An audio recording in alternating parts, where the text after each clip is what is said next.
Voilà, donc le cours d'aujourd'hui, c'est une extension de ce que vous avez vu dans la première partie du module. Donc c'est de l'analyse de variance, à nouveau. Analyse de variance, j'ai mis avec interaction, donc je vais définir ce que c'est que l'interaction. Mais là, l'idée, c'est d'expliquer une variable réponse y, qui est quantitative, et de l'expliquer en fonction de plusieurs variables qui sont qualitatives. Et donc, on a plusieurs variables, et ces variables-là peuvent influer simultanément sur y. C'est ça la notion d'interaction, donc je vais le définir plus précisément par la suite. Donc si je reprends les différents cours que vous avez eus, vous avez eu un cours de régression simple, où vous expliquez une variable quantitative en fonction d'une seule variable quantitative. Et puis la dernière fois, on a vu la régression multiple, où on voyait une variable quantitative expliquée par plusieurs variables quantitatives. Donc ça, c'est la régression multiple. Vous avez vu aussi dans la première partie du module une variable quantitative y expliquée par une variable qualitative. Donc ça, c'est l'analyse de variance à un facteur. Et là, donc, on va avoir une extension avec une variable quantitative y expliquée par plusieurs variables qualitatives. Donc vous voyez qu'à chaque fois, dans toutes les méthodes qu'on a vues, la variable y est quantitative. Et par contre, selon la nature des variables explicatives, si elles sont quantitatives, on est dans le cadre de la régression. Si elles sont qualitatives, on est dans le cadre de l'analyse de variance. Et puis, bien après, selon le nombre, on fait de l'analyse de variance à un facteur ou de la régression simple. Et quand il y a plusieurs variables explicatives, on fait de la régression multiple ou de l'analyse de variance à plusieurs facteurs. Donc là, on est dans le cadre de l'analyse de variance à plusieurs facteurs. Alors, je vais prendre un exemple qui est issu d'analyse sensorielle. Donc, on a demandé à différents juges d'évaluer plusieurs produits et de le faire plusieurs fois lors de 2 séances de dégustation. Donc là, vous voyez un tableau dans lequel il y a plusieurs variables qui sont qualitatives, la séance, le numéro du juge, donc qui a dégusté le produit, et puis le numéro de produit. Il y a plusieurs produits qui sont dégustés. Donc ça, ces variables-là, ces 3 variables-là sont quantitatives. Et puis, on a demandé aux gens de mettre des notes sur la saveur sucrée.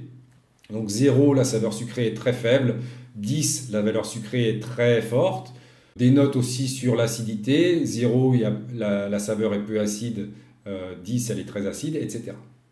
Et donc ce qui nous intéresse, nous, ça va être d'essayer d'expliquer l'effet de différentes variables qualitatives. Donc les variables qualitatives que j'ai, c'est produit, juge et séance, sur une variable quantitative. Alors là, dans ma description, là, j'ai mis plusieurs variables quantitatives, mais en fait, on s'intéresse à une seule. Par exemple, que à la saveur sucrée ou que à la saveur amère.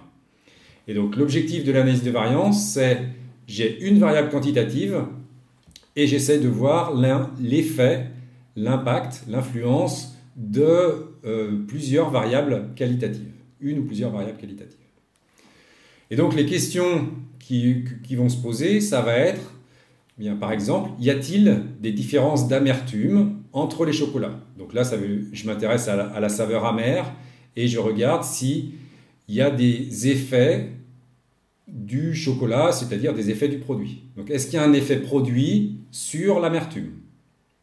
Donc ce type de question, vous savez déjà un peu y répondre, vous savez comment le faire. En faisant une analyse de variance à un facteur, vous avez vu que ça permettait de répondre à ce genre de questions.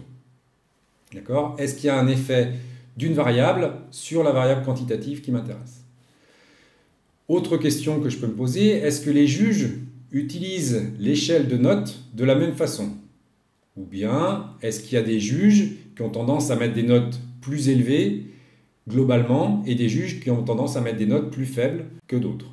Donc ça, s'il y a globalement des juges qui mettent des notes plus élevées et d'autres juges qui mettent des notes globalement plus faibles, ça c'est un effet juge. C'est le fait qu'il y a des juges qui surnotent et d'autres qui sous-notent, quel que soit le produit qu'ils sont en train d'évaluer. Donc ça encore, je suis en train de regarder l'effet d'une variable, la variable juge, sur ma variable réponse, l'amertume par exemple. Autre question qui peut m'intéresser, l'amertume des chocolats est-elle évaluée de la même façon d'une séance à l'autre? Alors là, vous voyez que c'est une question qui est un peu différente par rapport aux premières. Parce que dans les premières questions, je m'intéressais à l'effet d'une variable, pour la première question, la variable chocolat, pour la deuxième question, la variable juge, sur ma variable réponse. Tandis que là, l'amertume des chocolats est-elle évaluée de la même façon d'une séance à l'autre? Vous voyez que je fais intervenir deux variables, les variables chocolat et séance. Donc la variable produit, qui correspond au chocolat, et la variable séance. Donc là, je suis en train de regarder à la fois la variable produit et la variable séance et leur effet sur ma variable réponse, sur l'amertume. Donc cette question est un peu différente des premières puisque je regarde l'effet simultané de deux variables qualitatives, chocolat et séance, produit et séance, sur ma variable y. Une autre question qui peut être intéressante à traiter, c'est les juges évaluent-ils les chocolats de la même façon? Sous-entendu, au niveau de l'amertume, est-ce qu'ils évaluent les chocolats de la même façon? Vous voyez que là encore, je fais intervenir deux variables, la variable juge et la variable chocolat. Et je regarde l'effet simultané de ces deux variables sur l'amertume. D'accord? Donc, il y a plusieurs types de questions. Des questions où on s'intéresse à l'effet d'un facteur, d'une variable, sur ma variable réponse. Et puis des questions où on s'intéresse à l'effet conjugué de deux variables explicatives, deux variables qualitatives, sur la variable réponse. Et donc, là, ce qui fait l'intérêt du cours d'aujourd'hui, c'est surtout de pouvoir répondre aux deux dernières questions. Alors évidemment, on pourra répondre aussi aux premières questions, mais la spécificité du cours par rapport à ce que vous avez vu lors de la première séquence de cours, c'est de pouvoir répondre à des questions où on fait intervenir deux variables simultanément. Donc c'est bien l'effet conjugué de ces deux variables sur une troisième variable quantitative, sur ma variable y, qui va être intéressant de traiter ici. Prenons un exemple. Je vais prendre un exemple très simple parce que ça me permet de vous montrer toutes les données. Donc je vais prendre un exemple où j'ai juste deux produits, trois juges, et pour chaque juge, j'ai deux répétitions. Donc chaque juge a évalué chaque produit deux fois. Donc vous voyez là par exemple que le juge 1 a évalué le produit 1 deux fois. La première fois, il a mis la note de 1, la deuxième fois, il a mis la note de 3. Le juge 2, lui, a mis la note de 1 la première fois et la note de 1 la deuxième fois. Et le juge 3 a mis la note de 2 et la note de 4. Donc ça, c'est pour l'évaluation du premier produit. Puis pour le deuxième produit, le juge 1 a mis 2 et 2, le juge 2, 4 et 6, et le juge 3, 4 et 6. Voilà. Donc les données sont ici. J'ai en fait 6 cases et en tout 2 données par case, donc 12 données en tout. D'accord ? Et ce que je vais faire, c'est calculer les moyennes pour chaque produit et pour chaque juge et la moyenne générale. Donc ici, si je calcule la moyenne de ces 6 notes du produit 1, j'ai la moyenne de 2. Je calcule la moyenne des 6 notes du produit 2, j'ai une moyenne de 4. Pour le juge 1, la moyenne, bien, ça va être cette colonne-là. J'ai une moyenne de 2. Ici, j'ai une moyenne de 3 pour le juge 2 et une moyenne de 4 pour le juge 3. Et puis, si je fais la moyenne globale de mes 12 notes, la moyenne générale, c'est 3. C'est-à-dire que tout juge confondu, tout produit confondu, la moyenne est de 3. Donc ça, ce sont mes données. Alors, en général, les données, on ne les présente pas sous cette forme-là. Pour les logiciels, on va toujours présenter sous la forme suivante une colonne, une variable. Donc à chaque fois, nous, qu'on va traiter, notamment avec R, mais c'est valable pour tous les logiciels ou quasiment tous les logiciels, on va construire un tableau où chaque ligne correspond à une expérience et chaque colonne correspond à une variable. Et donc, pour la première expérience, ici, c'est le produit 1 vu par le juge 1 et j'ai la note de 1. Ensuite, produit 1 vu par le juge 1, j'ai une note de 3, ici, etc. D'accord ? Donc là, j'ai mon tableau de données avec 3 colonnes parce que j'ai 3 variables. Voilà, alors quelques notations. J'appelle toujours Y ma variable quantitative, donc la variable réponse, la variable que je vais chercher à expliquer, à voir qu'est-ce qui joue sur Y. Et puis ensuite, je vais avoir des variables explicatives qui sont qualitatives. Donc je vais les appeler F1, F2 Alors F1, F2 parce qu'on parle souvent de facteur 1, facteur 2. Et je vais considérer que le facteur 1 a grand I modalité, puisque c'est une variable qualitative, j'ai un nombre de modalités pour ma variable F1. La variable F2, je vais considérer qu'elle a J modalité. Et puis j'ai mis des points de suspension parce qu'il n'y aura aucune difficulté à généraliser ce qu'on va dire aujourd'hui à 3, 4, 5 et un nombre quelconque de variables qualitatives. Donc je vais considérer, pour faire simple, que j'ai deux variables qualitatives, mais il n'y a aucune difficulté à étendre à un nombre quelconque de variables explicatives par la suite. Et puis, eh bien, ce que je vais dire, c'est que j'ai n indices IJ répétitions pour le couple IJ. Donc, c'est-à-dire que pour le produit I et le juge J, j'ai un certain nombre de répétitions. Alors, ce nombre de répétitions peut être différent pour un couple IJ et un autre couple I'J'. Dans mon exemple, à chaque fois, il valait 2. À chaque fois, j'avais 2 répétitions pour chaque couple IJ. Donc, à chaque fois, j'avais NIJ égale 2. Donc, mon tableau, il s'écrit la façon suivante. J'ai mes observations, mes expériences ici en ligne, et puis les facteurs 1, le facteur 2, ma variable réponse Y. Et j'ai des indices Y1, 1, 1, ça signifie que c'est la variable réponse pour le facteur 1 quand il prend la modalité 1, le facteur 2 quand il prend la modalité 1 et la répétition 1. Alors Y1, 1, N1, 1, ici, là, ça devrait être dans la case d'à côté, c'est la réponse pour le facteur 1 à la modalité 1, le facteur 2 à la modalité 1 et la répétition N1, 1. Donc, dans mon cas, si N1 vaut 2, c'est pour la deuxième répétition. Donc ça, c'est juste les notations. J'ai Y, IJK. I, c'est ce qui correspond au premier facteur. J, ça correspond au deuxième facteur. Et K, ça va correspondre à mon indice de répétition. Donc quand je dis Y1, 2, 1, c'est la valeur de Y pour la première modalité du premier facteur, la deuxième modalité du deuxième et la première répétition. Voilà, donc ça c'est pour les notations Y, IJK. Et ensuite, bien, je vais avoir des notations qui sont les mêmes que ce que vous avez déjà vu. Je vais noter avec un point quand je fais la moyenne sur tous les indices là où il y a le point. Donc ici, je note Y, IJ point, la moyenne des Y, IJK pour tous les cas. D'accord ? Donc ici, je dis juste que c'est la moyenne des Y, IJK. Donc c'est la moyenne des notes du produit I donné par le juge J. YJ point, je fais la moyenne sur toutes les répétitions du couple IJ.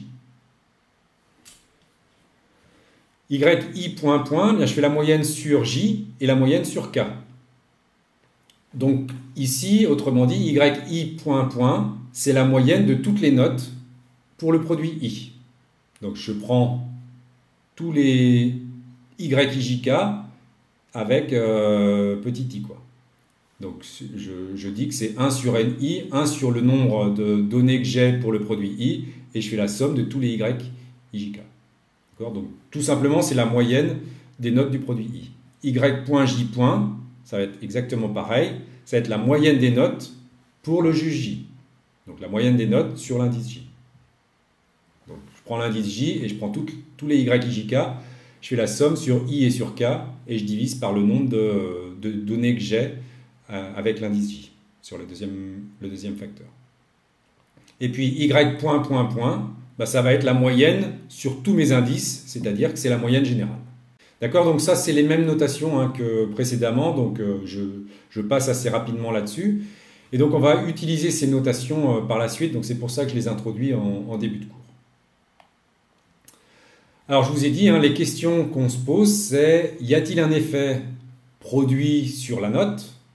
Y a-t-il un effet juge sur la note? Et puis, y a-t-il une interaction entre les deux facteurs?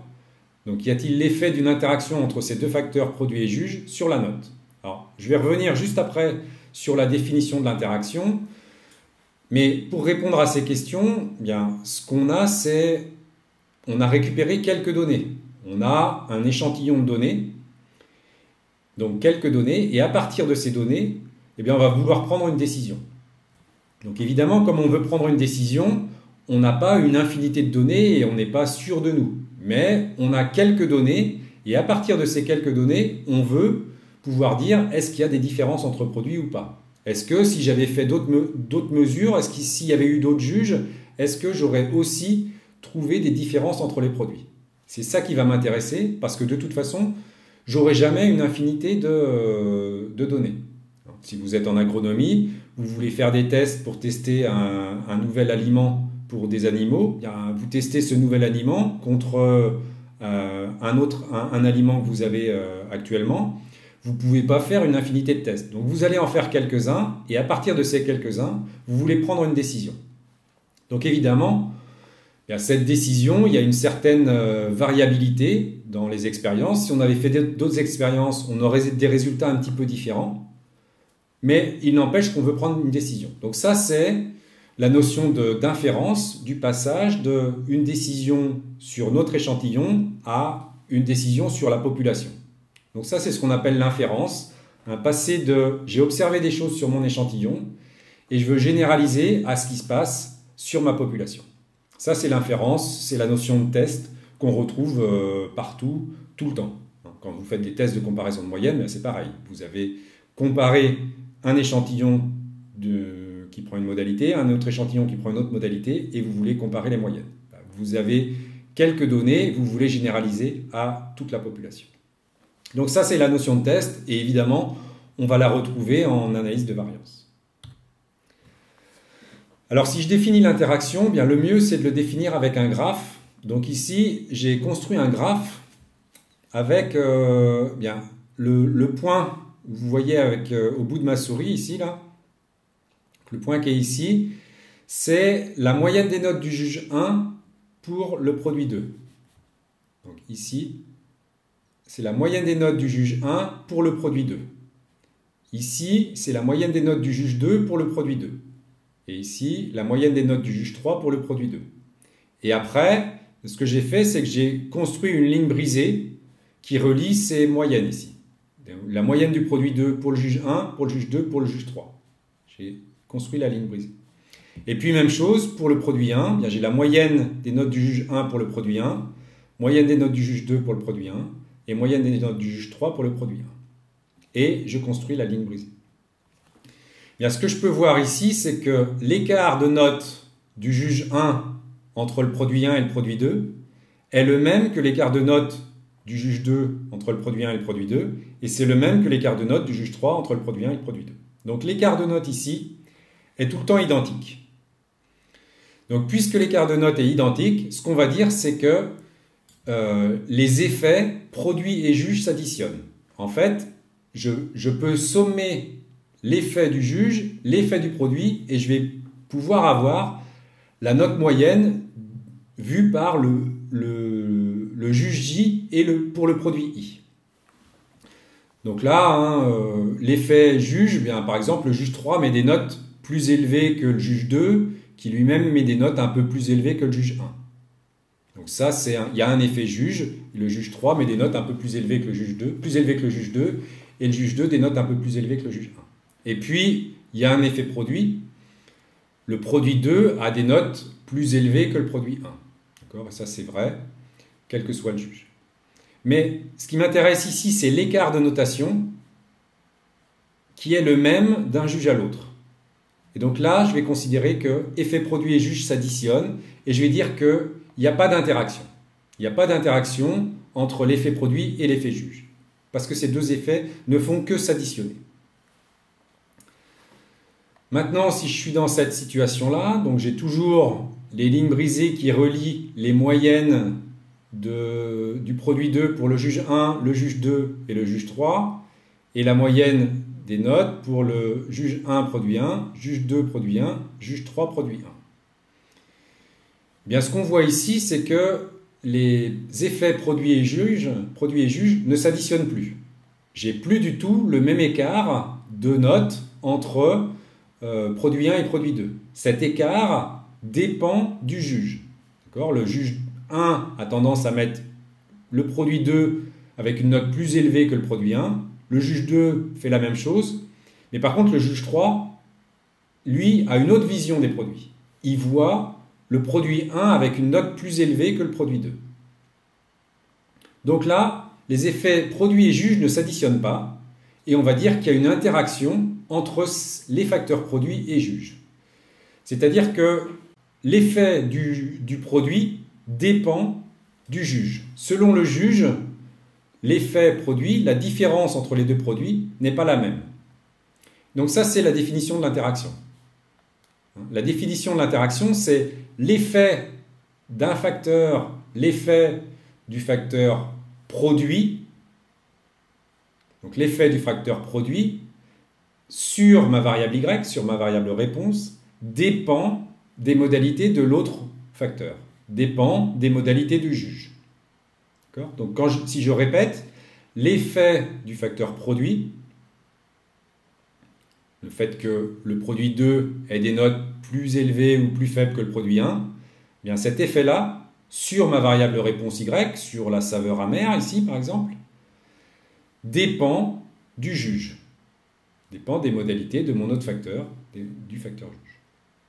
Ça c'est l'interaction, et là on va dire qu'il y a une interaction entre les effets produits et juge. Parce que pour certaines combinaisons, d'un juge avec un produit, on a une valeur plus faible ou plus forte qu'attendue.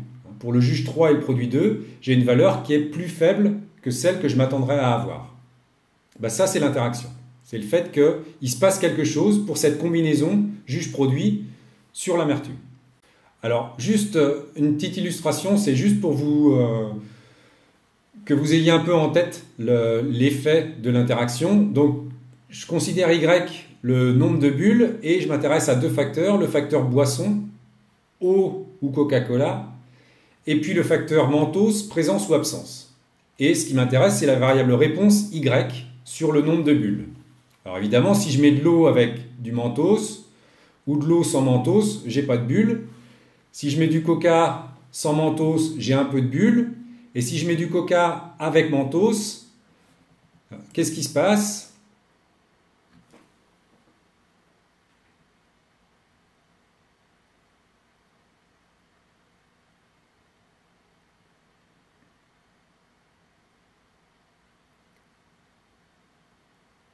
Ce qui se passe, c'est qu'il y a une combinaison de cette qui est particulière. Quand je mets coca et présence de mentos, il y a un effet décuplé sur le nombre de bulles. Il se passe vraiment quelque chose de très spécifique, et ça, c'est l'interaction. Donc je suis avec ma modalité coca et ma modalité mentos, et cette présence de mentos, et cette combinaison-là a un impact très fort sur le nombre de bulles. D'accord ? Donc l'interaction, c'est bien ça, c'est l'effet simultané de deux variables qualitatives, donc là ici boisson, mentos, sur le nombre de bulles. Alors il y a une question, dans le cas où l'on a addition, peut-on dire que le juge 3 note plus fortement que J1 et J2 ? Oui, tout à fait. Ici, il y a un effet du juge, le juge 3 met des notes plus élevées que le juge 2, qui lui-même met des notes plus élevées que le juge 1. Donc ça, c'est les effets, l'effet produit. Le produit 2 a des notes plus élevées que le produit 1. Et puis l'effet juge, le juge 3 met des notes plus élevées. Mais globalement, tous les juges ont la même vision du produit 2 par rapport au produit 1. Il y a le même écart de notes entre produit 2 et produit 1, quel que soit le juge. D'accord ? Alors que dans la situation où j'ai interaction, bien là, il y a une combinaison qui fait que le juge 3 ne voit pas les choses comme les autres. Et donc, il se passe quelque chose de particulier. Donc l'interaction, c'est ça, c'est l'effet particulier d'une combinaison de deux variables qualitatives sur ma variable réponse Y. Donc là, dans mon illustration, l'effet du mentos sur le nombre de bulles dépend de la boisson. Si je rajoute des bonbons de mentos dans l'eau, ça ne va pas augmenter le nombre de bulles, il n'y aura toujours pas de bulles. Par contre, quand c'est avec du coca, eh bien là, il y a un nombre de bulles qui est vraiment décuplé. Voilà. Donc ça, c'est l'interaction. Alors, je vais vous expliquer le modèle d'analyse de variance avec interaction en utilisant un jeu de données où je vais considérer deux parcelles, donc un effet parcelle et un effet variété de rose. Donc j'ai deux parcelles et je vais considérer trois variétés de rose et je vais dire que j'ai deux répétitions. Donc ici vous voyez mes indices, I c'est mon numéro de parcelle, j'ai deux parcelles, J c'est mes variétés de rose, j'ai trois variétés de rose, et K c'est mon nombre de répétitions, j'ai deux répétitions. Donc si j'écris mon modèle, et si dans mon modèle j'ai écrit le modèle YIJK égale mu. YIJK égale mu, ça veut dire que quel que soit I, J et K, j'ai tout le temps la même. Alors mu, ce qui va m'intéresser dans le Y, ça va être la taille de mon image. La taille de l'image. Eh bien là, quel que soit I, J, K, j'ai tout le temps YIJK qui est égal à mu, et donc j'ai toujours la même hauteur pour mon image. D'accord? Donc ça, ce que je vais faire là, c'est je vais construire pas à pas le modèle d'analyse de variance pour introduire successivement les différents effets et voir l'influence que ça a sur la taille de mes images. Donc pour l'instant, je n'ai pas d'effet, j'ai juste YIJK égale mu. Si j'avais ça, bien j'aurais toutes les images qui étaient exactement de même taille. Voilà. Donc toutes les images sont à la même taille mu. Maintenant, je reprends ce même schéma et j'ajoute un effet parcelle. Donc j'ajoute un effet parcelle, mon modèle va s'écrire maintenant mu plus alpha i. Donc alpha i, ça va être l'effet de ma parcelle. Alors alpha 1, c'est la parcelle bleue, alpha 2, ça va être la parcelle verte. Donc vous voyez que pour alpha 1, j'ai une valeur qui est négative. Les y vont être plus petits que mu maintenant. Et pour alpha 2, j'ai une valeur qui est positive. Les y vont être plus grands que mu. Donc là, quand j'ajoute le facteur l'effet alpha i, eh bien j'ai des mu plus alpha i qui sont plus petits que mu ici, puisque alpha 1 est négatif, et mu plus alpha 2 qui va être plus grand que mu, puisque alpha 2 est positif ici. Donc si j'écris le modèle avec juste YIJK égale mu plus alpha i, eh bien mes roses ici, la taille de mes roses pour la parcelle bleue est plus petite que la taille de mes roses pour la parcelle verte. Donc ça, c'est mon modèle avec juste un effet parcelle. Donc je reprends ici mon schéma avec juste l'effet parcelle, et puis je vais rajouter en dessous un effet variété. Donc un effet variété, ça veut dire que selon... Alors à quoi correspond K dans ce contexte? K, c'est le numéro de la répétition. Donc vous voyez que pour chaque couple, pour ma parcelle bleue et ma rose violette, j'ai deux images, donc j'ai deux répétitions. Et même chose pour les roses, j'ai deux répétitions. Donc K, ça vaut 1 ou 2, enfin ça vaut, oui, c'est égal à 1 ou à 2. Donc ici c'est pour K égale 1, ici K égale 2. Si j'avais pas d'indice K, j'aurais que 6 roses en tout. Alors que là, j'ai pour chaque couple parcelle variété, j'ai deux répétitions. Donc je reviens à, ici j'ai mon modèle avec mu plus alpha i, et ce que je fais maintenant, c'est que je vais rajouter un effet variété. Donc un effet variété, ça va vouloir dire que mes roses violettes, par exemple, sont plus petites qu'attendues. Donc bêta 1 en violet a une valeur plus petite qu'attendue, et donc vous voyez par rapport à la ligne brisée que j'avais précédemment, eh bien, j'ai diminué d'une certaine quantité bêta 1. Pour mes roses, au contraire, j'ai un bêta 2 qui est positif, et donc mes roses sont plus grandes qu'attendues. Donc, que ce soit dans la parcelle verte ou dans la parcelle bleue, les roses sont plus grandes qu'attendues. Et puis les roses rouges, là j'ai considéré qu'il n'y avait pas d'effet. Globalement, bêta 3 était égal à 0, donc elles sont à peu près dans la moyenne. Donc vous voyez que là, je commence à avoir pris en compte un effet moyen, un effet parcelle, donc la parcelle bleue qui était globalement avec des tailles plus petites que la parcelle verte, et puis après un effet variété avec des roses violettes qui sont plus petites, des roses qui sont plus grandes et des roses rouges qui sont à la moyenne. Donc je continue à construire mon modèle, donc là en haut je reprends le modèle que je viens d'écrire. Et là, maintenant, je vais rajouter l'interaction. Donc l'interaction, je vais l'écrire alpha, bêta et j. Alpha, bêta, ça veut dire que je prends l'interaction entre le facteur alpha et le facteur bêta. Et indice ij pour dire que je m'intéresse au couple ij. Donc je suis en train de m'intéresser à un couple ici d'une parcelle avec une variété. Donc je m'intéresse par exemple à la parcelle bleue pour la rose violette. Et donc la parcelle bleue pour la rose violette, j'ai une valeur plus petite qu'attendue. Donc vous voyez que là, je diminue la taille par rapport à ce qui était attendu. Ça voudrait dire quoi par exemple? Ça voudrait dire que, par exemple, que les roses violettes poussent mal dans la parcelle bleue. Elles ont plus de mal à pousser dans la parcelle bleue par rapport aux autres roses. Et donc, il y a une taille qui va être plus faible qu'attendue. Et au contraire, alpha bêta 1, 2, j'ai dit que c'était en gros égal à 0. Et alpha bêta 1, 3, donc pour les roses rouges, j'ai une taille qui est plus grande qu'attendue. Et donc, j'augmente la taille par rapport à ce qui était attendu. Et puis, pour ce qui se passe dans la parcelle verte, pareil, les roses violettes, cette fois, elles vont avoir une interaction positive. Donc, dans la parcelle verte, elles poussent un peu mieux qu'attendu. Donc, dans la parcelle bleue, elles poussaient un peu moins bien qu'attendu. Dans la parcelle verte, elles vont pousser un peu mieux qu'attendu. Les roses roses, elles restent à peu près dans la moyenne. Et puis, les roses rouges, elles vont pousser dans la parcelle verte un peu moins bien qu'attendu. Donc, vous voyez, ici, pour l'interaction, pour le alpha, bêta, ij, je m'intéresse à une combinaison d'une rose avec une parcelle, d'une variété de roses avec une parcelle.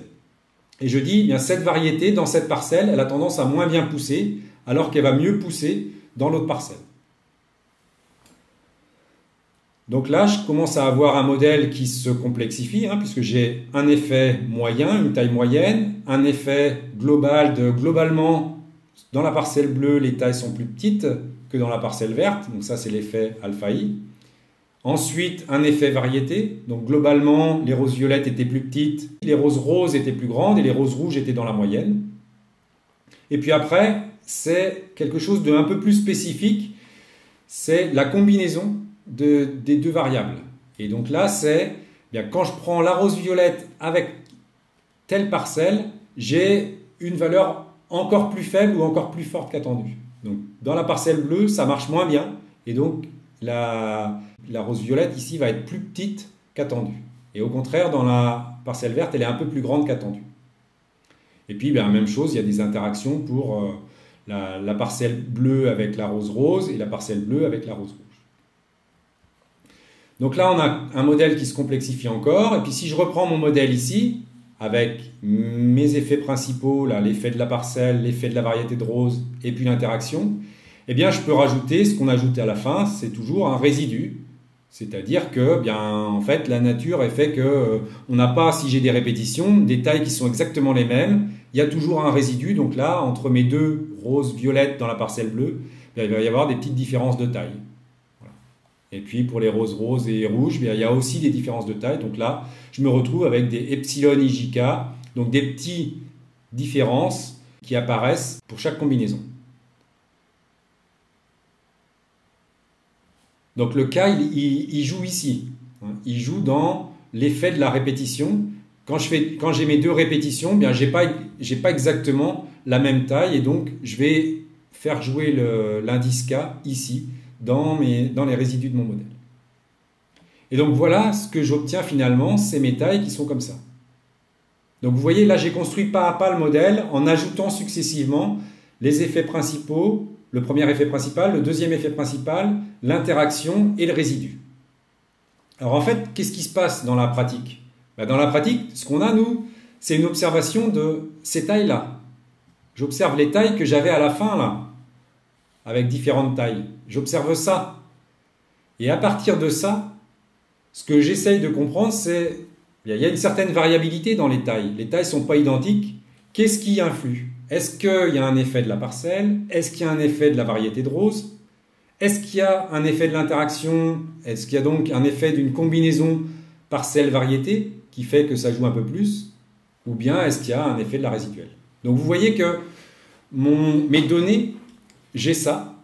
Et à partir de ça, je vais essayer de retrouver quels sont les différents effets qui influent le plus sur la taille. Est-ce que c'est principalement l'effet de la parcelle, ou au contraire, est-ce que c'est plutôt l'effet de la variété de rose, ou est-ce que c'est l'effet de l'interaction, ou est-ce que c'est un peu tout? D'accord? Donc voilà, l'objectif c'est ça, c'est de, à partir de nos données, à partir de nos Y, essayer de retrouver si c'est surtout l'effet du premier facteur, du deuxième ou de l'interaction. Alors, je vais écrire maintenant le modèle. Donc le modèle, je vais l'écrire quasiment comme le modèle que vous avez vu précédemment, en analyse de variance à 1 et 2 facteurs. Je vais dire que Y, I, J, K, c'est-à-dire la réponse pour le premier facteur qui prend la modalité I, le deuxième facteur qui prend la modalité J, et pour la répétition K. Donc, dans mon exemple, ça va être la parcelle I, la rose J et la répétition K, la variété J et la répétition K. Là, je dis que c'est une taille moyenne, plus un effet qui est lié à la parcelle I. Donc, si j'ai la parcelle 1, bien, je vais avoir une taille, comme le alpha 1 est négatif, une taille un peu plus petite. Et au contraire, pour la parcelle 2, je vais avoir une taille un peu plus grande, puisque j'ai alpha 2 qui est positif. Bêta J, ça va être l'effet de la variété de rose. Donc là, j'ai bêta 1, bêta 2, bêta 3. Donc ils vont me dire si la rose violette a une taille plus faible, la rose rose une taille plus élevée et la rose rouge une taille à peu près dans la moyenne. Ensuite, j'ai l'interaction entre alpha, bêta, IJ. Donc ça, si je m'intéresse au couple IJ, est-ce que pour une parcelle et une variété donnée, j'ai une taille plus grande ou plus petite qu'attendue? Plus petite que le fait que je sois dans cette parcelle, d'accord? La taille que je m'attends à avoir, si je n'ai pas d'interaction, c'est mu plus alpha i plus bêta j. C'est la taille moyenne, plus l'effet lié à la parcelle, plus l'effet lié à la rose. Ça, c'est si toutes les roses fonctionnent de la même façon, quelle que soit la parcelle. Mais maintenant, s'il y a une interaction, ça veut dire que certaines roses vont mieux pousser dans certaines parcelles et moins bien dans d'autres. Eh bien ça, je vais le retrouver dans alpha bêta ij. Alpha bêta ij, je vais dire que la variété J pousse moins bien dans la parcelle I quand le alpha bêta ij est négatif. Au contraire, pousse mieux quand le alpha bêta ij est positif. Et puis, bien, même en prenant en compte plusieurs facteurs et une interaction, j'ai toujours des résidus de mon modèle. Mon modèle ne va jamais prédire parfaitement, j'ai toujours des résidus. Et sur mes résidus, je fais les mêmes hypothèses qu'en analyse de variance à un facteur, qu'en régression simple, qu'en régression multiple. C'est-à-dire, mes résidus suivent une même loi normale d'espérance nulle et de même variance sigma carré. Et ils sont indépendants 2 à 2. Donc ça, cette hypothèse-là, c'est une hypothèse qu'on a déjà faite et qu'on fait tout le temps en régression et en analyse de variance.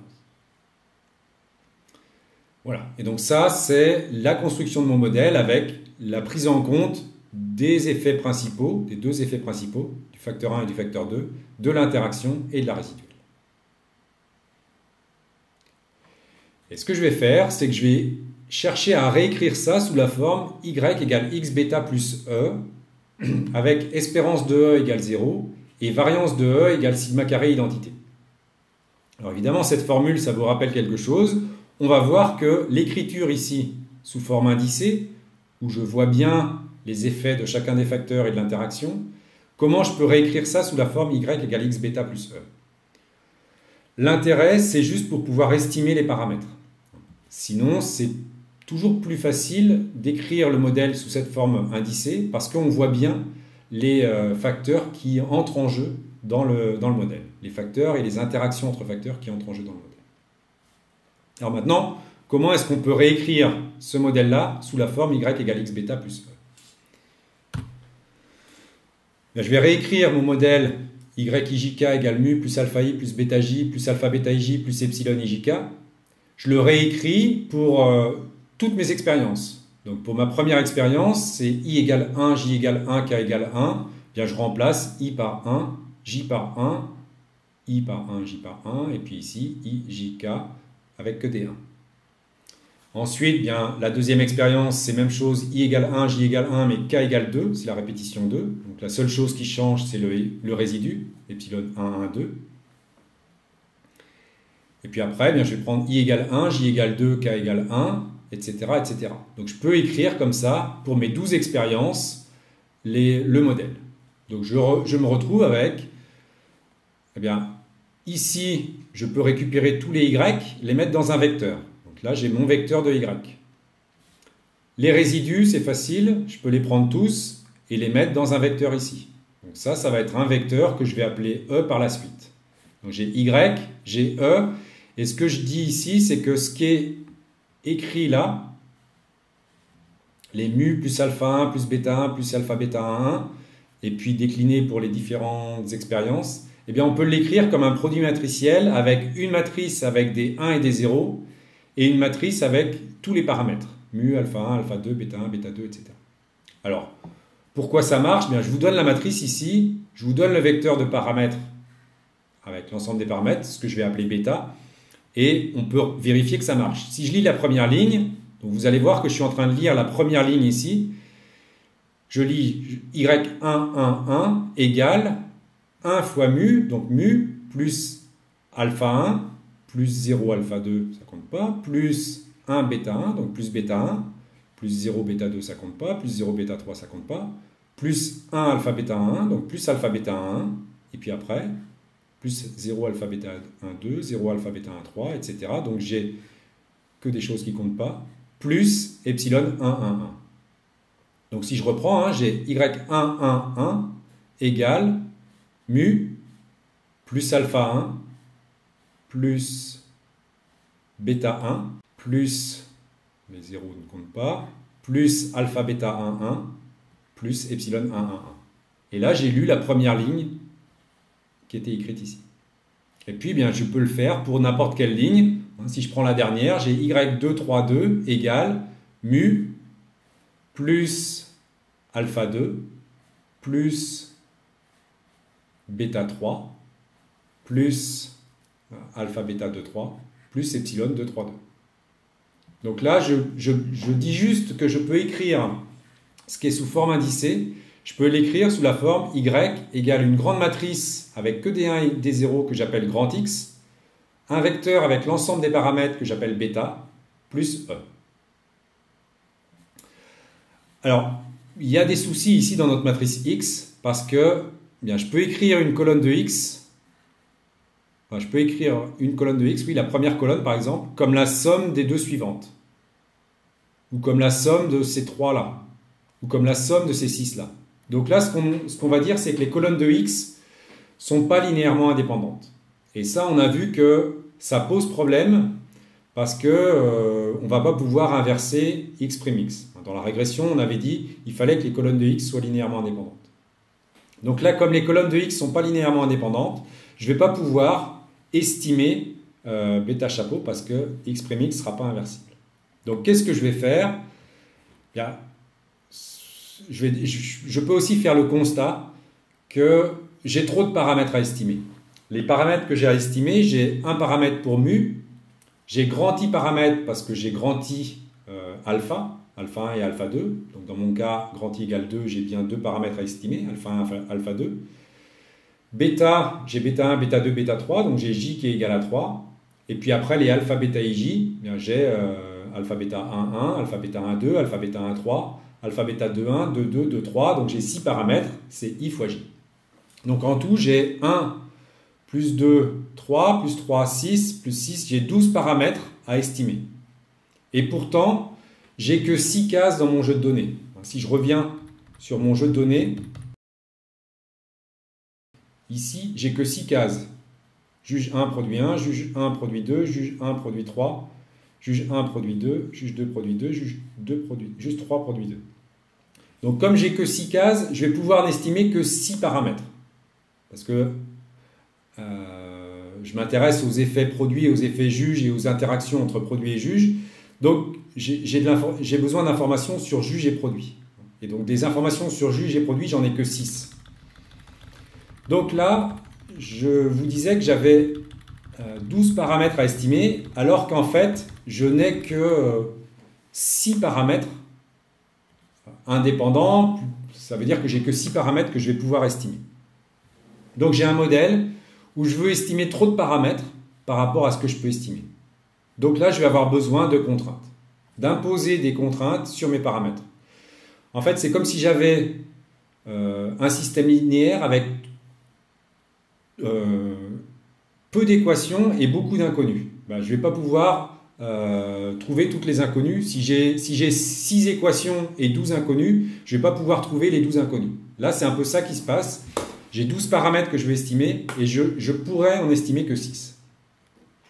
Donc, on va avoir besoin de contraintes. Et alors, les contraintes, eh bien, on peut utiliser différents jeux de contraintes en analyse de variance. Alors, il y a un premier jeu de contraintes qui est de dire, bien, le premier niveau de chaque facteur va me servir de référence. Et donc, je vais considérer que alpha 1 est égal à 0. Donc, alpha 1 égale 0, ça signifie que je prends la modalité 1 du premier facteur comme référence. Et après, alpha 2, ce sera l'écart entre ce qui se passe avec la modalité 2 par rapport à ce qui se passe avec la modalité 1 du premier facteur. La même chose pour le deuxième facteur, je vais considérer que bêta 1 est égal à 0. Ça va être la première modalité du deuxième facteur qui sert de référence. Donc ça, c'est les contraintes sur les effets principaux. Pour les interactions, eh bien, les contraintes, ça va être tout ce qui concerne le premier niveau du deuxième facteur. Ça va me servir de référence, quel que soit le niveau du premier facteur. Donc les alpha, bêta, i1 valent tous 0. Donc alpha, bêta 1 est égal à 0. Alpha, bêta 2, 1 est égal à 0. Et puis même chose, le niveau le premier niveau du deuxième facteur sert de référence. Donc je vais avoir alpha, bêta 1 égale 0. Alpha, bêta 1, 2 égale 0. Et alpha, bêta 1, 3 égale 0. Donc vous voyez que c'est très simple pour les effets principaux. J'ai un niveau qui sert de référence. Pour les interactions, j'ai plein de niveaux qui servent de référence. En fait, ce qui sert de référence ici, c'est tous les niveaux de référence. Le niveau de référence du premier facteur, le niveau de référence du deuxième facteur vont servir de référence dans mes tests. Alors, je vous déconseille très fortement d'utiliser ces contraintes-là. Alors, ces contraintes-là sont assez pratiques quand on a des analyses de variance à un facteur ou à deux facteurs, simples, sans interaction, et quand on a un niveau qui sert de référence. Donc, typiquement, quand on a un placebo et qu'on veut tester l'effet d'un médicament. On va mettre le placebo comme référence. Maintenant, si vous voulez tester 3 traitements différents, il n'y a pas forcément de raison qu'il y ait un traitement qui serve de référence. Donc, de temps en temps, ce n'est pas toujours très naturel d'avoir un niveau qui serve de référence. Mais surtout, la difficulté, c'est d'interpréter ensuite, notamment quand on a des interactions. Alors, ce que je veux vous dire ici, c'est que ce n'est pas impossible d'interpréter, mais c'est vraiment très compliqué, surtout quand on a plusieurs interactions qui entrent en jeu dans un modèle. Et donc, je vous déconseille très fortement de considérer ces références-là, parce qu'on a vraiment du mal après à interpréter concrètement les interactions et les effets des différents, les effets des différents facteurs. Donc, le gros inconvénient, c'est que cette contrainte-là, c'est celle qui est utilisée dans R par défaut. Et donc, moi, je vous déconseille d'utiliser les fonctions par défaut de R. Donc, on verra par la suite comment faire en TD pour ne pas utiliser ces contraintes-là. Il y a des possibilités relativement simples. Ce que je vous conseille d'utiliser, c'est la contrainte suivante. La contrainte, la somme des alpha i est égale à 0. Alors, considérer la somme des alpha i est égale à 0, ça revient à considérer que la référence, c'est la moyenne de ce qui se passe sur chacun des niveaux. Donc, c'est ce que j'avais fait en vous présentant le modèle pas à pas. Quand je vous ai dit, il y a la moyenne avec le mu, et puis j'ai alpha 1 qui est négatif et alpha 2 qui est positif. Mais en fait, je sous-entendais que la taille moyenne, c'était la taille de l'ensemble des parcelles, pour la parcelle bleue et la parcelle verte. Donc, la contrainte que j'utilise moi, c'est considérer que la référence, c'est la moyenne. Et donc, que la somme des alpha i est égale à 0. Donc, si j'utilise que la somme des alpha i est égale à 0, bien, ça veut dire que, comme moi j'ai deux parcelles, j'ai alpha 1 plus alpha 2 est égal à 0, et donc je peux considérer que alpha 2 égale moins alpha 1. Donc là, je vais considérer alpha 2 égale moins alpha 1. Pour les bêta j, bien j'ai bêta 1 plus bêta 2 plus bêta 3, puisque j'ai trois variétés, donc je vais avoir bêta 1 plus bêta 2 plus bêta 3 égale 0. Donc je vais pouvoir considérer que bêta 3 égale moins bêta 1 moins bêta 2. Pour les interactions, eh bien là on va considérer que les alpha bêta ij, la somme des alpha bêta ij quand je somme sur j est égale à 0. Donc là, ça doit être vrai quel que soit i. Donc quand i égale 1, ça veut dire que j'ai alpha bêta 1 plus alpha bêta 1, 2 plus alpha bêta 1, 3 égale 0. Et même chose pour i égale 2, j'ai alpha bêta 2, 1 plus alpha bêta 2, 2 plus alpha bêta 2, 3 égale 0. Alors je peux l'écrire ici. Là, la première ligne, ça correspond à quand i égale 1, la somme des alpha bêta ij égale 0. Et puis la deuxième ligne ici, c'est pour i égale 2, la somme des alpha bêta 2, 1, 2, alpha bêta 2, 2 plus alpha bêta 2, 3 égale à 0. Ça, c'est la deuxième contrainte de la première équation ici. Et puis, j'ai un autre jeu de contraintes qui est, quel que soit j, la somme des alpha bêta ij égale à 0. Donc là, je prends j égale 1 et je vais dire que alpha bêta 1, 1 plus alpha bêta 2, 1 égale 0. Donc ça, c'est ce qui est écrit ici. Alpha bêta 1, 1 plus alpha bêta 2, 1 égale 0. Ensuite, pour j égale 2, je vais avoir alpha bêta 1, 2 plus alpha bêta 2, 2 égale 0. Et pour j égale 3, alpha bêta 1, 3 plus alpha bêta 2, 3 égale 0. Donc là, les contraintes qui correspondent à cette première série d'équations, c'est ce qui est écrit horizontalement.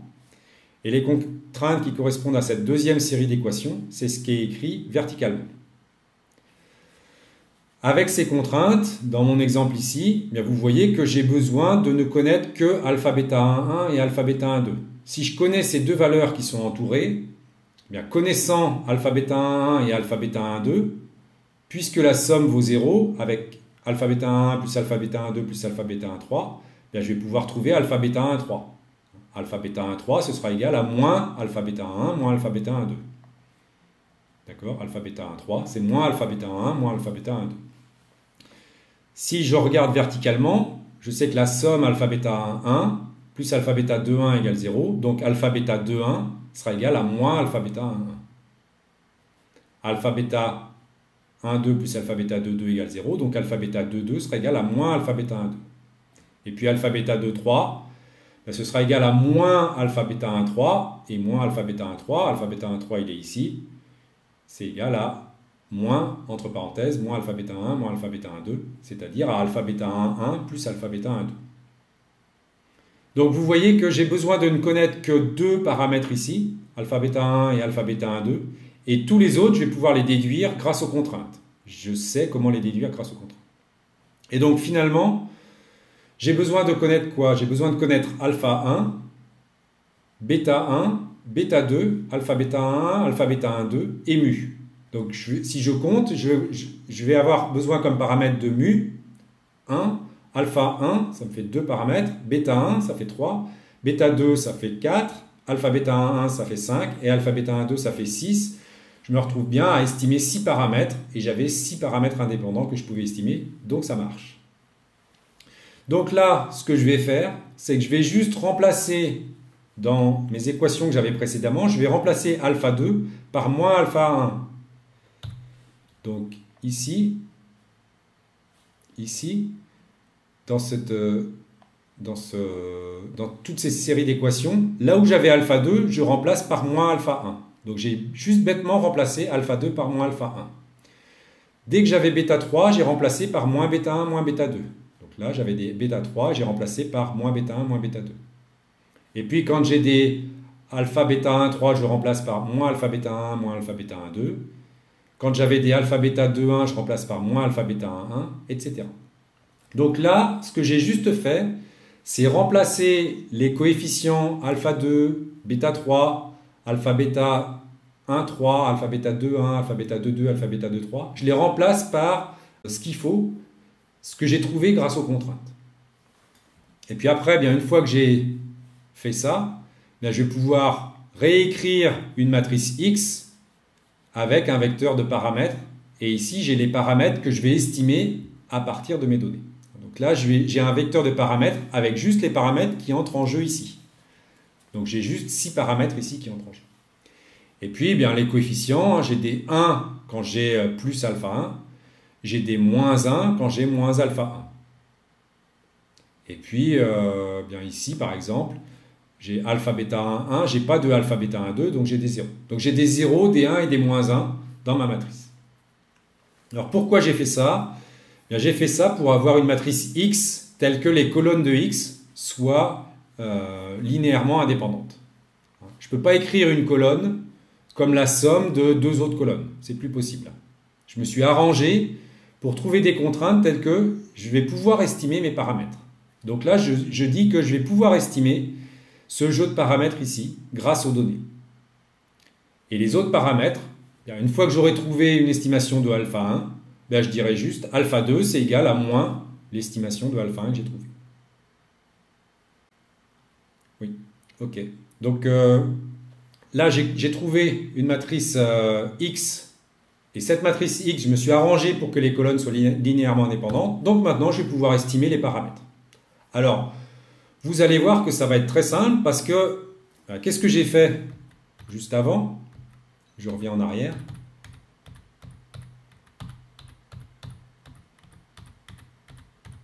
Ce que j'ai fait, c'est que j'ai réécrit mon modèle sous la forme y égale x bêta plus e avec espérance de e égale 0 et variance de e égale sigma carré identité.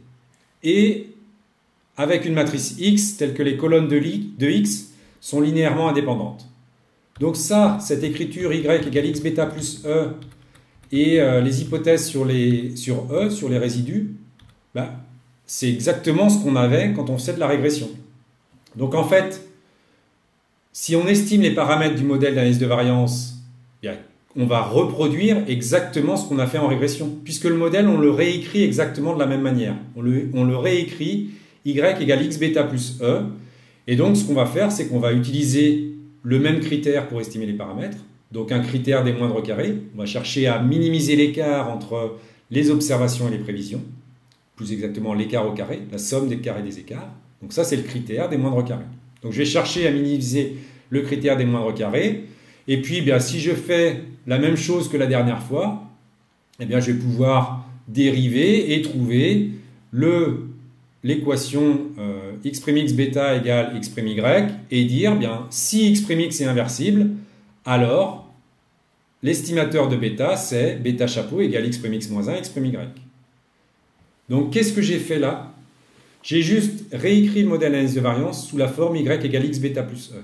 Et après, je me mets exactement dans ce que j'ai fait dans la régression. C'est-à-dire que j'utilise le même critère, et donc, comme j'ai le même critère, que j'ai la même écriture du modèle, eh bien, je vais avoir le même estimateur de paramètres. Avec, bien, si x' n'est pas inversible, j'ai besoin de contraintes. Moi, j'avais trouvé les contraintes. Et donc, si x' est inversible, eh bien, l'estimateur des paramètres, c'est comme en régression, bêta chapeau égale x' moins 1, x'. Donc, voilà, je me suis remis dans le cadre de la régression et donc je retrouve le même estimateur qu'en régression. Et comme j'ai le même estimateur, j'ai les mêmes propriétés pour cet estimateur. C'est un estimateur qui est sans biais, espérance de bêta chapeau égale bêta. Et la variance de bêta chapeau, la variabilité de bêta chapeau, bien c'est sigma carré fois x' moins 1. Je retrouve exactement les mêmes choses qu'en régression. Et puis, bien là, je dis juste que bêta chapeau, ça suit une loi normale d'espérance bêta. J'ai mis bêta chapeau moins bêta. Suit une loi normale et de variance ce qu'il faut. La variance qui est donnée ici. Là, je suis juste en train de dire que bêta chapeau suit une loi normale, en fait. Donc, vous voyez, je me suis remis dans le même cadre que la régression et donc je décline le même critère à utiliser et les mêmes estimateurs et les mêmes propriétés sur l'estimateur. Alors, il me reste un paramètre à estimer, c'est la variance des résidus. Alors, pour estimer la variance des résidus, eh bien, je vais d'abord calculer la prédiction du modèle. Donc, la prédiction du modèle sous forme matricielle, eh bien, c'est x fois vecteur que je viens d'estimer, x fois bêta chapeau. Et donc pour l'écrire sous forme indicée, je vais écrire mu chapeau plus alpha i chapeau plus bêta j chapeau plus alpha bêta j chapeau. Alors évidemment, je ne rajoute pas de résidu puisque je fais de la prévision. Donc j'utilise juste les paramètres que je viens d'estimer. Donc si je veux prédire pour la première parcelle, la deuxième variété et la première répétition, bien je vais dire c'est mu chapeau plus alpha 1 chapeau plus bêta 2 chapeau plus alpha bêta 1 2 chapeau. Et vous voyez que si je prédis pour la première répétition ou la deuxième répétition, ben mon modèle il va prédire par la même chose.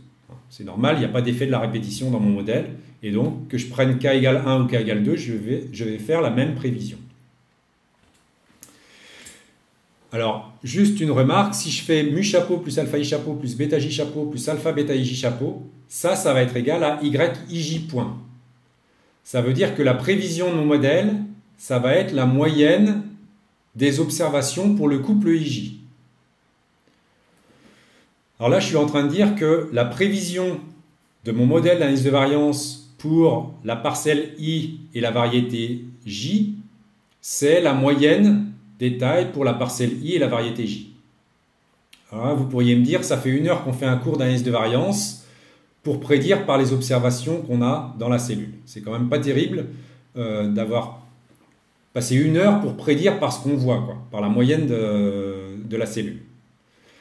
Alors je vous dirais, et effectivement, d'un point de vue prédictif, c'est vraiment pas intéressant de faire ça. En fait, l'analyse de variance, ça n'a pas tellement un objectif de prévision. Contrairement à la régression qui cherche à prédire, en analyse de variance, on cherche plutôt à comprendre quels sont les effets des différentes variables. Est-ce que c'est plutôt un effet parcelle? Est-ce que c'est plutôt un effet variété? Est-ce que c'est plutôt un effet de l'interaction?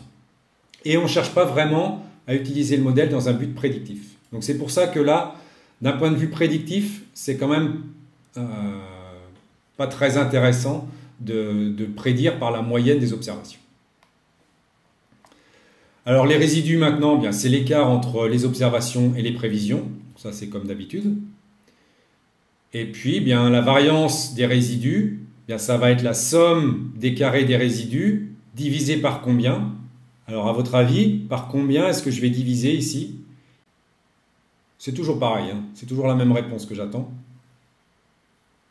Voilà, nombre d'individus moins nombre de paramètres. Alors, moins nombre de paramètres estimés à partir des données. Alors ici, dans mon exemple, par exemple, le nombre d'individus, le nombre d'expériences, c'est combien?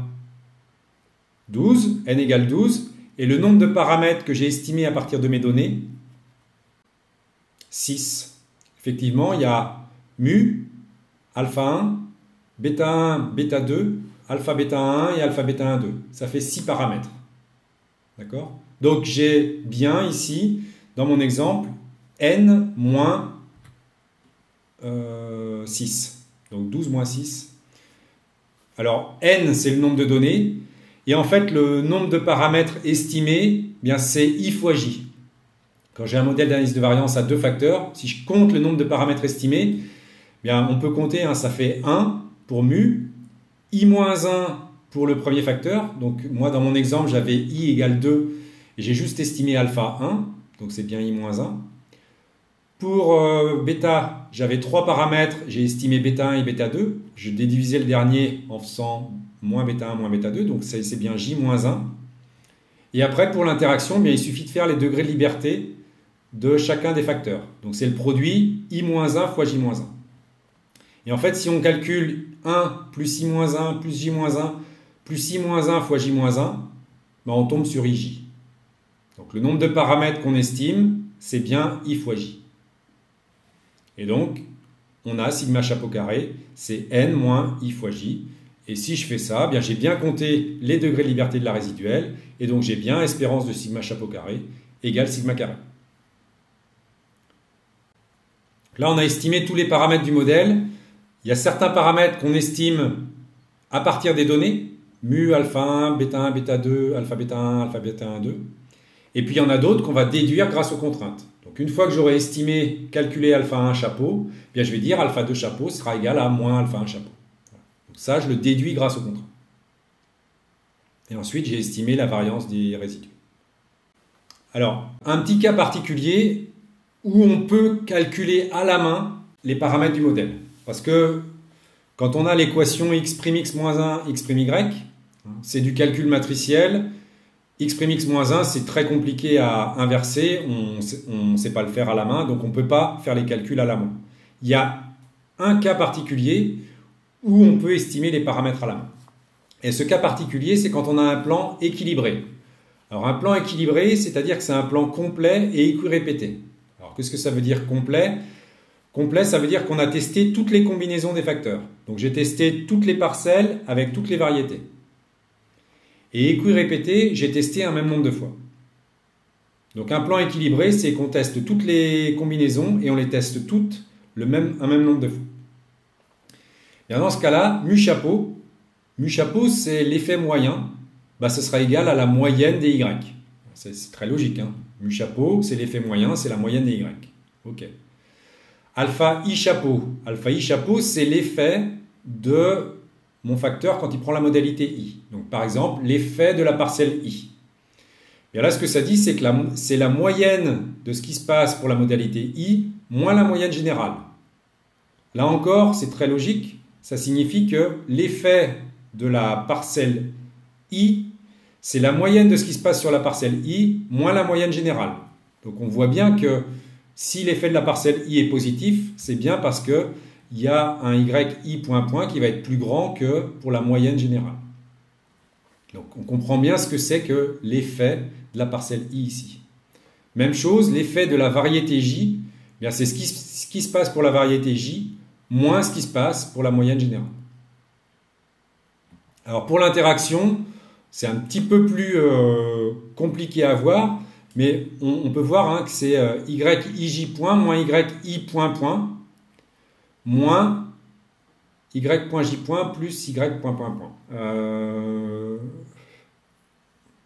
Alors, il y a une interprétation, mais là, je ne vais pas pouvoir... sans crayon, je ne vois pas comment vous l'expliquer là. C'est un petit peu compliqué. L'interaction, c'est ça. Je ne vais pas rentrer dans une interprétation plus détaillée parce que je ne vais pas pouvoir ici le faire sans le faire à la main, sans l'écrire. Voilà, donc en tout cas, on peut estimer les effets de chaque facteur et de chaque interaction juste avec les moyennes par modalité. Donc la moyenne des yi point point, la moyenne des y point j point, etc. Donc ça, c'est vraiment un cas particulier. Par contre, dès que les données sont déséquilibrées, donc dès qu'il n'y a pas le même nombre de répétitions, il n'y a plus égalité ici.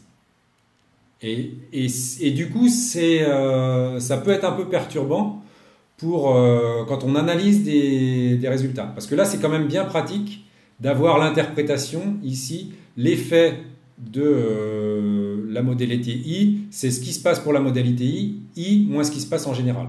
Ça, c'est très pratique d'un point de vue interprétation. Donc vous verrez en TD un exemple où justement on a des données qui sont un peu déséquilibrées et on regardera ce qui se passe. Alors ensuite, ce qu'on va faire, on va faire exactement comme on avait fait en régression. On va décomposer la variabilité des y. Donc le fait que les y bougent, c'est ici, hein.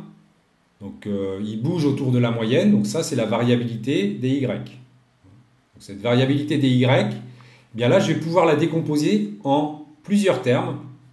En fait, je vais la décomposer en 4 termes. Un terme qui est lié à la variabilité expliquée par le premier facteur. Donc là, ce qui est ici, c'est le fait que le premier facteur bouge. Et donc, je regarde à quel point est-ce que le fait que le premier facteur bouge, ça a un impact sur la variabilité totale. Ici, c'est la variabilité du deuxième facteur.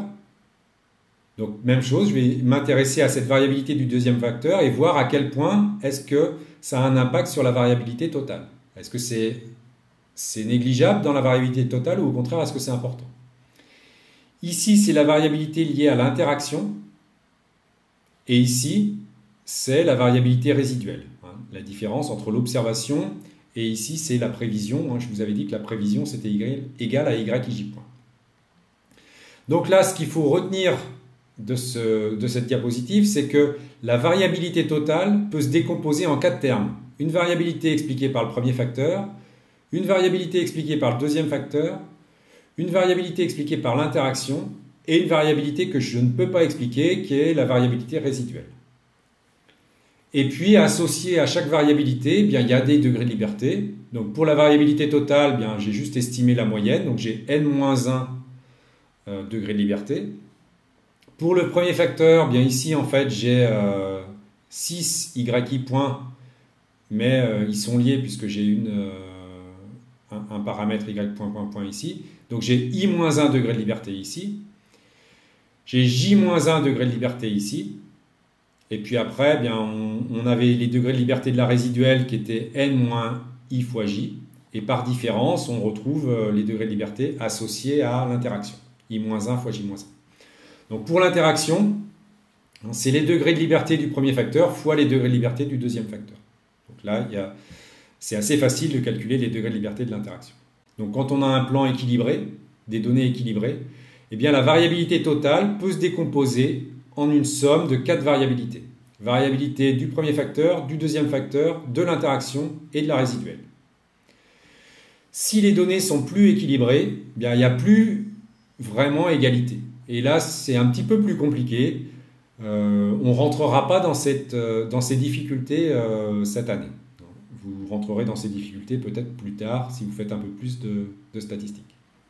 Mais on va avoir cette décomposition de la variabilité totale en différentes sommes de carrés ici qui va nous intéresser. Alors évidemment, une fois qu'on a dit ma variabilité totale, je peux la décomposer en une variabilité expliquée par le premier facteur, une variabilité expliquée par le deuxième, une variabilité expliquée par l'interaction et une variabilité que j'arrive pas à expliquer.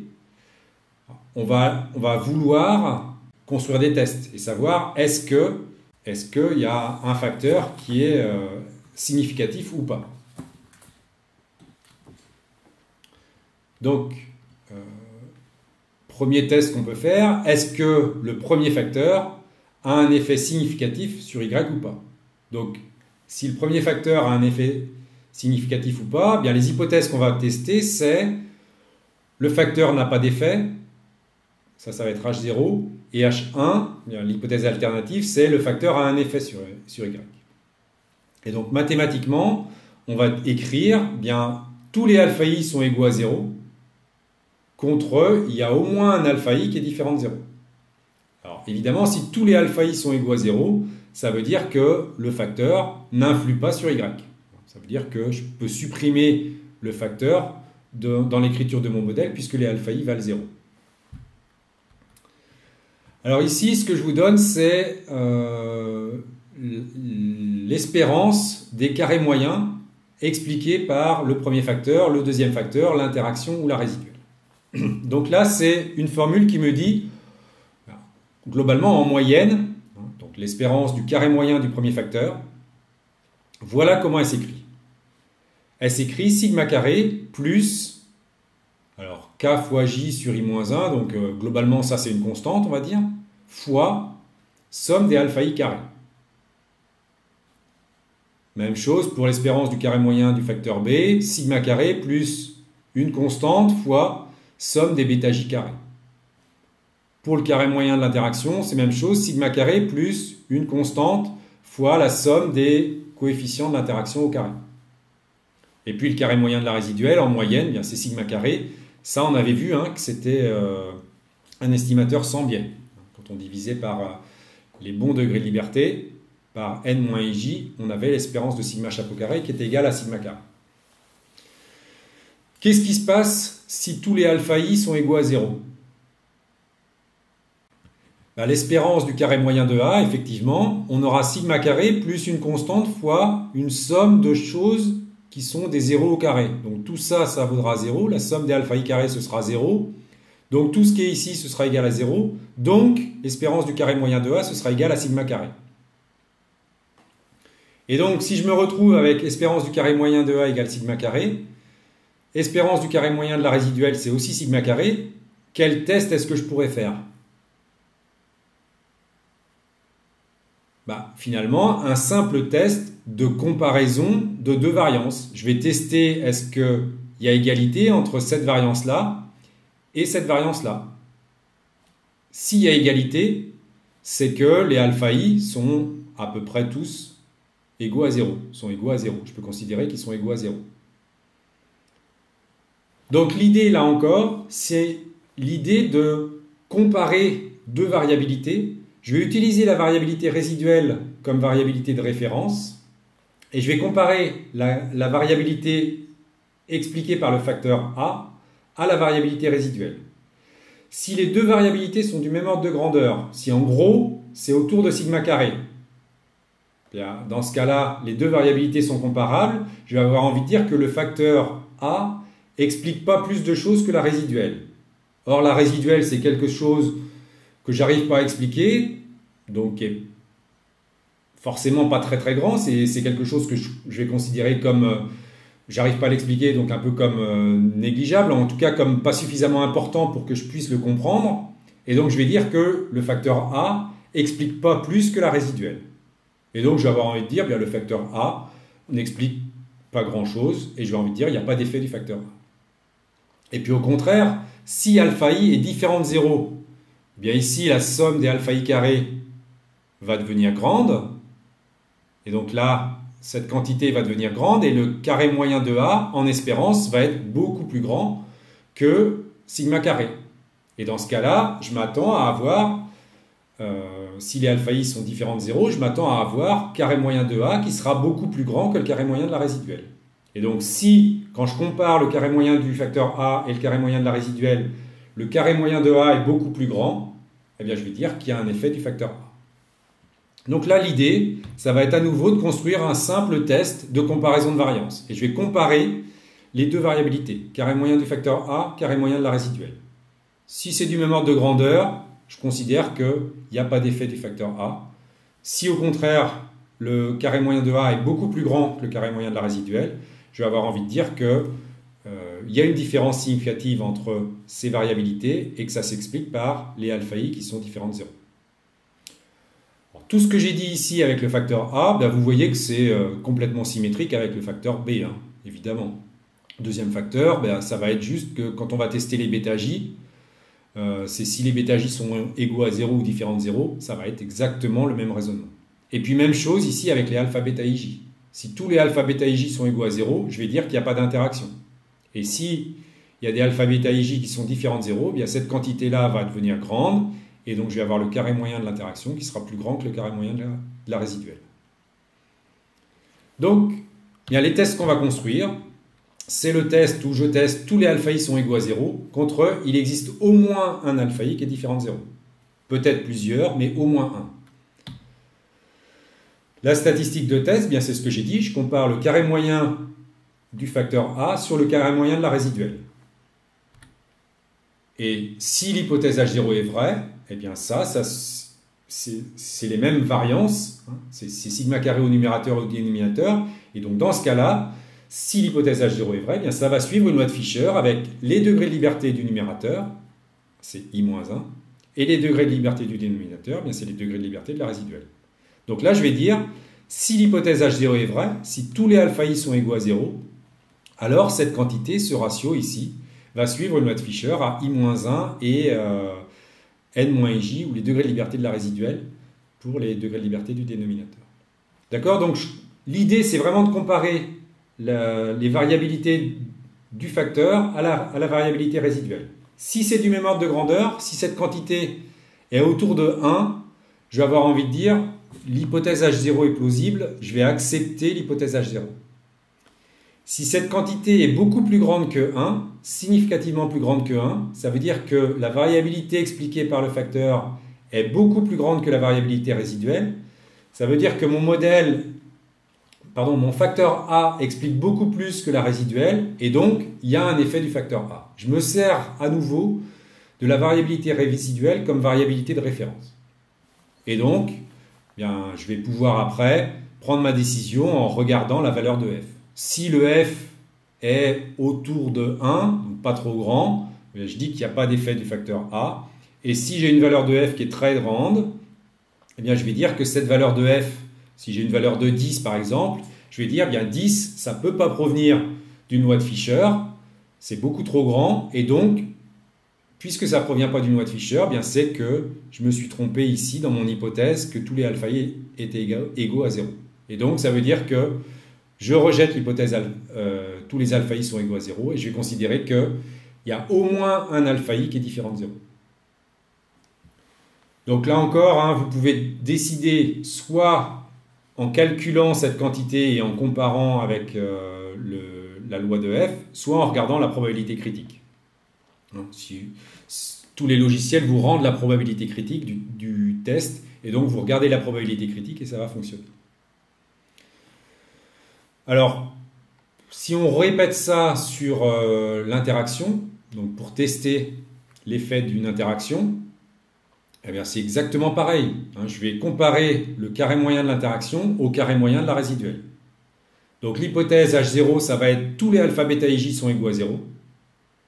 Et H1, ça va être, il y a au moins un alpha, bêta et j qui est différent de 0.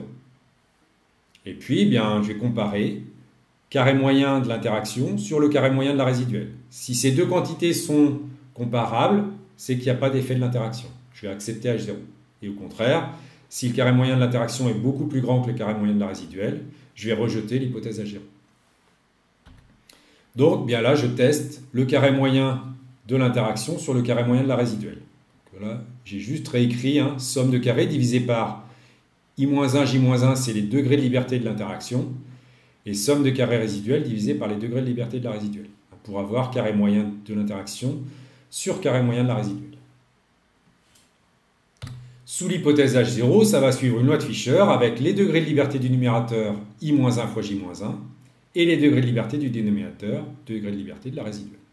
Donc si l'hypothèse H0 est vérifiée, si tous les alpha, bêta et j sont égaux à 0, cette quantité-là suit une loi de Fisher à i-1, j-1 et degré de liberté de la résiduelle. Et donc je vais prendre ma décision comme tout à l'heure. D'accord avec ces tests? Donc les tests de Fisher, je suis sur des tests globaux où je teste plusieurs coefficients simultanément. Je teste tous les alpha i égaux à 0 ou tous les alpha bêta ij égaux à 0 ou tous les bêta j égaux à 0. Maintenant, une fois qu'on a dit je teste tous les alpha bêta ij égaux à 0, de deux choses l'une, soit tous les alpha bêta ij sont égaux à 0, j'accepte l'hypothèse H0. Dans ce cas-là, bien, ça signifie que tous les alpha bêta ij sont égaux à 0. Maintenant, si je rejette l'hypothèse alpha bêta ij égale tous les alpha bêta ij égaux à 0, bien là, je vais avoir envie de savoir quels sont les alpha bêta ij qui sont différents de 0. Et donc là, je vais avoir envie de savoir quels sont les couples ij tels que alpha bêta ij soit différent de 0. Est-ce que alpha bêta 1, 1 égale 0 ou alpha bêta 1, 1 différent de 0? Est-ce que alpha bêta 1, 2 égale 0 ou alpha bêta 1, 2 différent de 0? D'accord? Donc là, je vais vouloir m'intéresser coefficient par coefficient. Donc c'est exactement comme pour la régression. J'ai d'abord un test global où je regarde est-ce que globalement mes coefficients sont égaux à 0? Est-ce que globalement tous mes alpha i sont égaux à 0? Est-ce que globalement tous mes bêta j sont égaux à 0? Est-ce que globalement tous mes alpha bêta ij sont égaux à 0? Donc là j'ai 3 tests, mais à chaque fois c'est des tests globaux parce que j'ai plusieurs alpha i, j'ai plusieurs bêta j ou j'ai plusieurs alpha bêta ij. Si je rejette l'hypothèse pour alpha i par exemple, ça veut dire qu'il y a au moins un alpha i différent de 0 et là j'ai envie d'aller voir quel alpha i est différent de 0. Et donc là, je vais avoir envie de construire ce qu'on appelle des tests de conformité et aller regarder est-ce que ce coefficient est égal à 0 ou est-ce que ce coefficient est différent de 0. Donc est-ce que alpha 1 égale 0 ou alpha 1 différent de 0. Est-ce que alpha 2 égale 0 ou alpha 2 différent de 0. Donc là, je vais tester l'hypothèse est-ce que ce coefficient alpha i est égal à 0 ou bien est-ce qu'il est différent de 0. D'accord? Donc là, je suis sur un seul coefficient. Et évidemment, ce test-là, je ne le fais que si, auparavant, j'avais accepté l'hypothèse, tous les coefficients j'avais rejeté l'hypothèse, tous les coefficients sont égaux à 0. Si j'accepte l'hypothèse, tous les alpha i sont égaux à 0, ça ne sert à rien d'aller faire les tests coefficient par coefficient. Parce que j'ai un test global qui me dit que tous les coefficients sont égaux à 0. Par contre, si j'ai rejeté tous les alpha i sont égaux à 0, je vais dire qu'il y a il existe au moins un alpha i qui est différent de 0, et là, je vais aller voir coefficient par coefficient. Alors, comment est-ce qu'on fait le test? Bien, là, je vous donne la loi de alpha i chapeau, donc l'estimateur de alpha i. Ça suit une loi normale d'espérance alpha i et d'écart type sigma de alpha i chapeau. Alors, le sigma de alpha i chapeau, je vous dis juste qu'on va le trouver dans la matrice sigma carré fois x' x moins 1, là où il faut, sur la im ligne, im colonne. C'est pas très important, mais ça, c'est juste pour dire qu'on peut avoir l'écart type de alpha i chapeau. Le sigma de alpha i chapeau, on peut l'avoir. Alors, quand j'ai loi de alpha i chapeau qui suit une loi normale d'espérance alpha i et d'écart type sigma de alpha i chapeau, qu'est-ce que je fais? J'ai envie de dire, je fais comme d'habitude. Je vais centrer et réduire. Donc, je vais calculer alpha i chapeau moins alpha i sur sigma de alpha i chapeau. Sauf que le sigma de alpha i chapeau, je ne le connais pas. Donc, je vais l'estimer. Et donc, je vais avoir sigma chapeau de alpha i chapeau ici. Donc, vous voyez, ici, j'ai centré. Je divise par l'écart type. Mais comme je n'ai pas la vraie valeur de l'écart type, je prends son estimateur ici, le sigma chapeau de alpha i chapeau. Et ça va plus suivre une loi normale centrée réduite, mais une loi de student avec les degrés de liberté de la résiduelle. Donc ici, je centre et je divise par l'écart type, mais je prends l'estimateur de l'écart type, et donc ça suit une loi de student avec les degrés de liberté de la résiduelle. Donc ça, c'est toujours vrai. Alpha i chapeau moins alpha i sur sigma chapeau de alpha i chapeau, ça suit toujours une loi de student avec les degrés de liberté de la résiduelle. Ça, c'est toujours vrai. Maintenant, si je veux tester est-ce que alpha i est égal à 0, eh bien, je vais remplacer ici le alpha i par 0. Et donc, si l'hypothèse H0 est vraie, je vais avoir alpha i chapeau sur sigma chapeau de alpha i chapeau qui suivra une loi de student avec les degrés de liberté de la résiduelle. Donc, la statistique de test, bien, ça va être alpha i chapeau sur sigma chapeau de alpha i chapeau. C'est cette quantité que je vais calculer et je sais que sous l'hypothèse H0, ça suit une loi student avec les degrés de liberté de la résiduelle. D'accord? Donc le raisonnement, c'est comme d'habitude. J'ai la loi de alpha i chapeau, je centre, je réduis en divisant par l'écart type, sauf que le vrai écart type, je ne le connais pas, je l'estime, et donc ça ne va pas être une loi normale centrée réduite, mais ça va être une loi student. Et dans la loi student, c'est avec les degrés de liberté de la résiduelle. Et donc, ici, alpha i chapeau moins 0 sur sigma chapeau de alpha i chapeau, ça suit une loi student. Si alpha i égale 0. Et donc après, bien, je vais calculer cette quantité, alpha i chapeau sur sigma chapeau de alpha i chapeau. Si c'est compris entre moins 2 et 2, en gros, le quantile de la loi student à 97,5%, en gros, c'est 2. Ça peut être 2,4 éventuellement selon les degrés de liberté. Mais en gros, c'est 2. Et donc, en gros, 95% des valeurs d'une loi de student sont comprises entre moins 2 et 2. Donc, si cette valeur que je calcule, alpha i chapeau sur sigma chapeau de alpha i chapeau, si elle est proche de 0, si je trouve moins 1 par exemple, ou 1,2, je vais me dire, c'est possible que ça provienne d'une loi de student. Je ne peux pas remettre en cause que ça provienne d'une loi de student. Donc, j'accepte le fait que alpha i soit égal à 0. Si maintenant j'obtiens une valeur de 10 ou de 6, c'est une valeur qui est très extrême, quasi impossible que ça provienne d'une loi de student, donc je vais remettre en cause que ça provienne d'une loi de student. Donc si ça ne provient pas d'une loi de student, eh bien c'est que l'hypothèse que je faisais au départ, alpha i égale 0, est fausse. Donc je vais rejeter l'hypothèse H0. Donc si j'obtiens une valeur de Théops ici, qui est grande, proche de 5, 6, enfin, ou en tout cas supérieure à 2 ou inférieure à moins 2, bien, je vais remettre en cause le fait que ça provienne d'une loi de student. Et je vais dire que c'est l'hypothèse H0 qui n'est pas vérifiée. Et donc dans ce cas-là, eh bien, j'affirme que alpha i est différent de 0. Alors là encore, on peut voir ça avec la probabilité critique qui sera donnée par le logiciel. Et puis, bien, on peut avoir un intervalle de confiance de chaque coefficient. L'intervalle de confiance, c'est alpha i chapeau plus ou moins sigma chapeau fois le quantile de la loi de student. Donc le sigma chapeau, il est donné en général, et le quantile de la loi de student, en gros, c'est 2. C'est ce que je vous disais tout à l'heure. Voilà, alors si je regarde maintenant comment mettre en œuvre sur R, bien on va là encore utiliser le package Factominer et on va utiliser la fonction AOVSum. Alors avec un A majuscule et un S majuscule. Alors pourquoi on utilise cette fonction AOVSum? Parce que cette fonction, elle utilise par défaut la contrainte que la somme des alpha i est égale à 0. Que la somme des bêta j est égale à 0, elle utilise cette contrainte-là et pas la contrainte, la référence est égale à 0. Donc je vous conseille vraiment d'utiliser cette contrainte-là et donc d'utiliser cette fonction-là pour faire vos analyses de variance. Sinon, c'est vraiment compliqué d'interpréter, notamment si vous avez plusieurs interactions. Ça devient quasiment impossible d'interpréter simplement.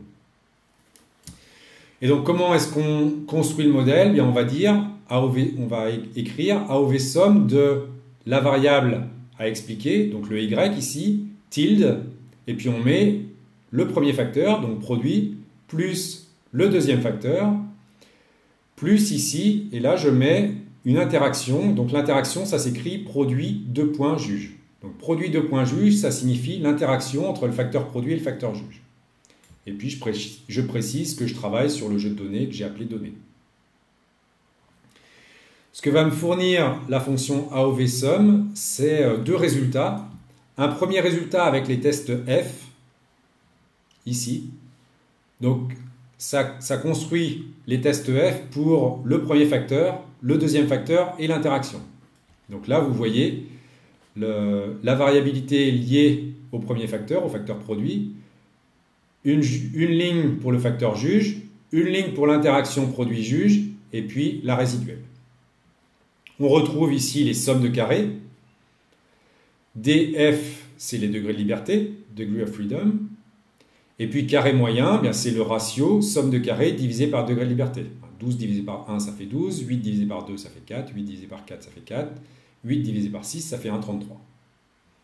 Et puis après, f value, donc ça, f value, c'est le f observé. Et le f observé, c'est le carré moyen de ce qu'on teste divisé par le carré moyen de la résiduelle. Donc 12 divisé par 1,33, 12 divisé par 4 tiers, ça fait 9. 4 divisé par 1,33, ça fait 3. 4 divisé par 1,33, ça fait 3. Donc là, je peux calculer le f observé pour l'effet produit, pour l'effet juge, pour l'interaction produit-juge. Et puis, ce qui m'est donné ensuite, c'est la probabilité critique associée au test. Et donc là, j'ai une probabilité critique inférieure à 0,05. Donc je vais dire qu'il y a un effet produit qui est significatif. Ici, je vais dire, alors là, attention, on a deux tests, le test de l'interaction et le test de l'effet juge. Donc là, comment on va interpréter? On va dire qu'il n'y a pas d'interaction, puisque la probabilité critique est supérieure à 0,05. Donc on va dire qu'il n'y a pas d'interaction produit-juge. Il n'y a pas d'interaction produit-juge, ça veut dire que tous les juges voient la différence de produit à peu près de la même façon. Il n'y a pas un juge qui a tendance à surnoter un produit et sous-noter les autres, alors que les autres juges font différemment. Globalement, ils notent tous à peu près de la même façon. Ils mettent tous les produits à peu près dans le même ordre. C'est ça que ça veut dire. Et avec le même écart entre les produits. À peu près. En tout cas, on ne peut pas dire qu'il y a une différence. Et puis là, ce qu'on devrait faire, c'est supprimer l'interaction du modèle, donc avoir un modèle sans interaction, et reconstruire le modèle sans interaction, pour voir s'il y aurait un effet juge qui deviendrait significatif. Normalement, c'est comme ça qu'on va faire. Voilà, donc ça c'est sur les effets globaux, les tests F, et après on peut regarder coefficient par coefficient. Donc là, je regarde, ici j'ai les tests de student, les résultats des tests de student, donc j'ai intercept, c'est la constante, qui vaut 3. Ensuite, là, j'ai P1, donc c'est le coefficient pour le produit 1, et ensuite le coefficient pour le produit 2. Donc ça, c'est le alpha 1 chapeau, qui vaut moins 1, et le alpha 2 chapeau, qui vaut 1. Voilà. Évidemment, la somme des deux est égale à 0. Pour les juges, j'ai moins 1 pour le juge 1. Ici, j'ai 10 moins 16, donc ça c'est 0. Et puis pour le juge 3, j'ai 1. Et donc la somme, moins 1 plus 0 plus 1, ça fait bien 0. Et même chose ici. Hein. Donc dans les interactions, si je fais la somme produit 1, juge 1, produit 2, juge 1, la somme vaut 0. Produit 1, juge 2, produit 2, juge 2, la somme vaut 0. Et puis produit 1, juge 3, produit 2, juge 3, la somme vaut 0. Et si je regarde tout ce qui concerne le produit 1, j'ai produit 1, juge 1, plus produit 1, juge 2, plus produit 1, juge 3, cette somme-là vaut 0 aussi. D'accord? Donc j'ai plusieurs sommes qui valent 0. Et donc après, eh bien, je peux regarder, est-ce que le coefficient est significativement différent de 0 ou pas? Donc là, par exemple, alpha 1 est significativement différent de 0. J'ai une probabilité critique de 0,024. Donc je vais dire alpha 1 est significativement différent de 0. Ça veut dire que le produit 1 a des valeurs significativement différentes de la moyenne. C'est ça que ça me dit ici. Et après, ça c'est la probabilité critique ici, qui me dit que les valeurs sont significativement différentes de la moyenne. Et après, je vais regarder le coefficient ici, et je vais voir que le coefficient est négatif. Et donc je vais dire que le produit 1 a des notes significativement différentes de la moyenne et inférieures à la moyenne, d'accord, puisque le coefficient est égal à moins 1.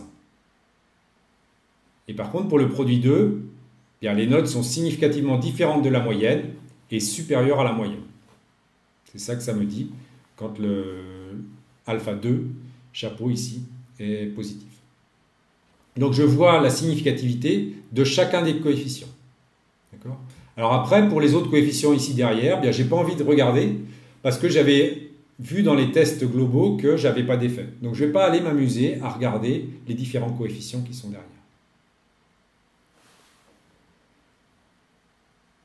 Donc voilà pour le modèle, la construction du modèle, la fonction et le package qui sont à utiliser, et puis les résultats. Donc les tests F globaux, où on va d'abord regarder le modèle complet, avec effet produit, effet juge, effet de l'interaction, produit-juge.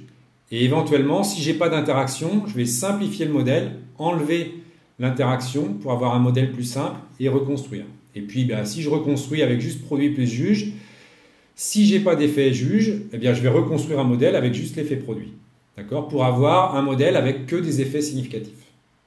Donc là, je vais faire pas à pas en enlevant d'abord l'interaction, puis après en enlevant les effets qui sont non significatifs, s'il y en a. Un par un. Alors tout ce que j'ai fait dans le cours là pour l'instant, c'était avec deux variables. Mais tout ce que j'ai fait se généralise immédiatement à un nombre quelconque de facteurs. Donc si vous avez un projet à faire et que vous avez des analyses de variance où vous vous intéressez à 4-5 facteurs, il n'y a aucune difficulté. Les coefficients sont estimés de la même façon. Pour écrire le modèle, on va écrire de la même façon. Dans R, on va écrire de la même façon avec les différents facteurs principaux, donc les facteurs seuls, plus les interactions 2 à 2. Donc là, il n'y a pas de difficulté pour ça. Et les résultats s'interprètent exactement comme je l'ai fait. La difficulté vient plus de données qui sont déséquilibrées. Donc si on a pour certaines combinaisons très peu de répétitions et pour d'autres beaucoup de répétitions, bien là ce déséquilibre peut être un peu gênant. Alors, pour estimer les coefficients, il n'y a pas de souci, c'est toujours bêta chapeau égale x' x moins 1 x'. Donc ça c'est toujours valable. Par contre, on n'a plus la décomposition des sommes de carrés. Donc la variabilité totale n'est plus exactement égale à la variabilité liée au premier facteur, plus la variabilité liée au deuxième, plus la variabilité liée à l'interaction, plus la variabilité résiduelle. Là, il n'y a plus égalité et ça, c'est un petit peu gênant. Voilà, je ne rentre pas dans le détail, mais plus les données sont déséquilibrées, plus il y a d'écart et plus c'est gênant. Donc si vous avez des données un peu déséquilibrées, ce n'est pas trop grave.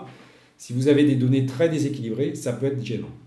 Et après, bien, les coefficients alpha i chapeau et bêta j chapeau, bien, vous avez vu que dans le cas où les données sont équilibrées, c'était très simple parce que je disais alpha i chapeau, c'est l'écart de ce qui se passe quand le y est mesuré avec la modalité i par rapport à la moyenne générale. Donc je disais juste alpha i chapeau, c'est l'écart entre ce qui se passe pour la modalité i et la moyenne générale. Donc l'interprétation, elle est immédiate.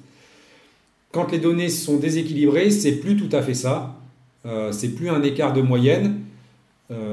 Par contre, c'est l'effet du facteur. Donc on peut toujours considérer que c'est l'effet du facteur qu'on est en train d'étudier. Par contre, il faut faire attention à ne pas regarder trop les écarts de moyenne.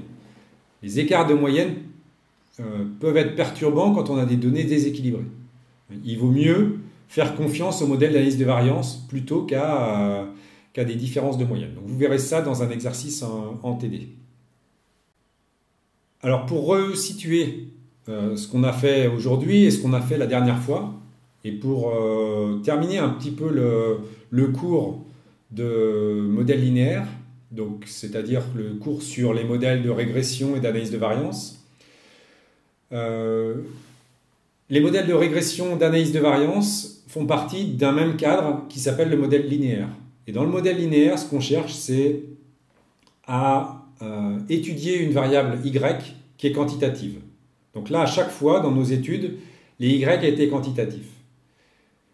Et selon la nature des variables explicatives, eh bien, quand les variables explicatives étaient quantitatives, on était dans des modèles de régression. Quand les variables étaient qualitatives, on était dans des modèles d'analyse de la variance. Mais à chaque fois, les y sont quantitatifs. Alors après, évidemment, on peut avoir des situations où on a des variables qui sont quantitatives et d'autres qualitatives.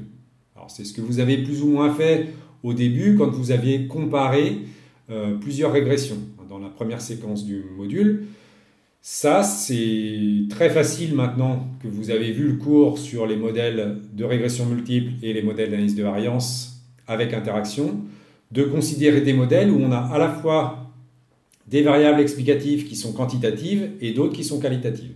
Ça, c'est ce qu'on appelle de l'analyse de covariance. Et donc, on va pouvoir s'intéresser à la fois à l'effet de certaines variables quantitatives, de certaines variables qualitatives, de l'interaction entre variables qualitatives et même de l'interaction entre une variable qualitative et une variable quantitative.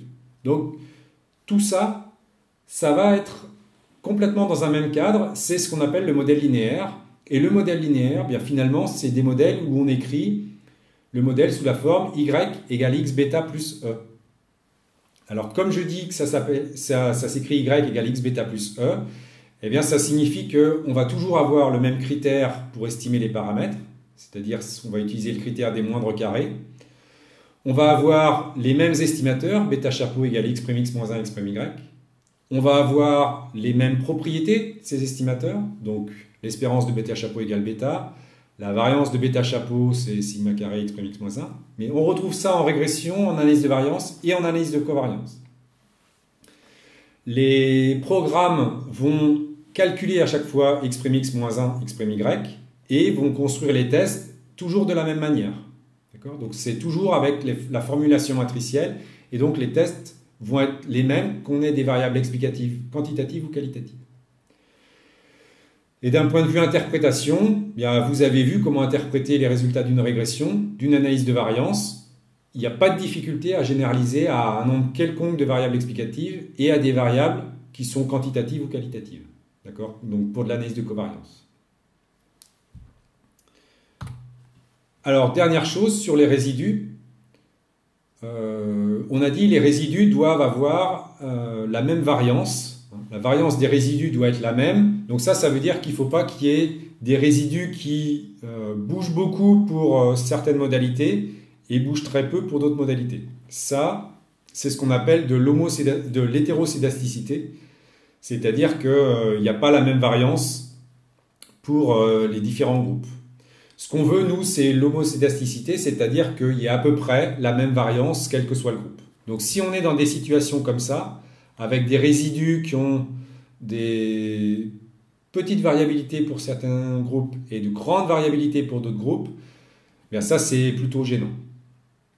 Donc là, on va vouloir ce qu'on appelle stabiliser la variance. Alors souvent, c'est passer au log, par exemple, qui permet d'améliorer les choses. La normalité des résidus, qu'est-ce qui se passe si on a des résidus qui ne suivent pas tout à fait une loi normale? Eh bien, en fait, il se passe qu'on s'en fiche un peu. On a vu, avec le TD là, sur la régression, on a vu que s'il n'y avait pas normalité des résidus, de toute façon, les tests F fonctionnaient plutôt bien. Bien là, c'est la même chose. Si les tests F, si les résidus ne suivent pas une loi normale, mais si la distribution est à peu près symétrique, les tests de Fisher fonctionnent très bien et on peut mettre en œuvre une analyse de variance. Ce qu'il ne faut surtout pas, c'est tester la normalité des Y. Parce que si on teste la normalité des Y, s'il y a des différences entre les différents produits, par exemple, on va avoir des Y petits pour certains produits, des Y grands pour d'autres, et on aura des distributions qui ne seront vraiment pas normales. L'hypothèse, c'est sur les résidus qu'il faut la tester, toujours.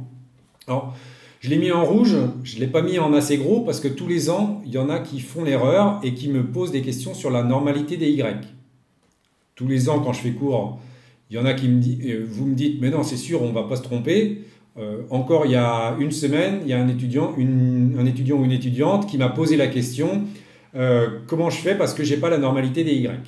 Donc, la normalité des Y, on s'en fiche complètement, ça n'a aucun intérêt. C'est la normalité des résidus qu'on doit tester, et même s'il n'y a pas de normalité des résidus, ce n'est pas très grave. Donc ce qu'il ne faut surtout pas, c'est qu'il y ait un résidu qui soit très grand et tous les autres soient petits. Ça, c'est problématique, et il faut regarder ce qui se passe sur ce résidu qui est très grand. Mais même s'il n'y a pas une normalité parfaite des résidus, c'est vraiment pas dramatique. Donc vous vous souciez pas trop de la normalité des résidus, et vous direz à votre maître de stage, quand il vous dira est-ce que tu as testé la normalité des résidus, vous pourrez dire mon prof de stats m'a dit que c'était vraiment pas un problème de tester cette normalité des résidus, qu'il valait mieux faire ça plutôt que des tests non paramétriques. Donc vous pouvez écrire ici qu'il est préférable de construire des modèles d'analyse de variance plutôt que d'avoir des tests non paramétriques. C'est tout ce que je voulais vous dire pour ce cours d'analyse de variance.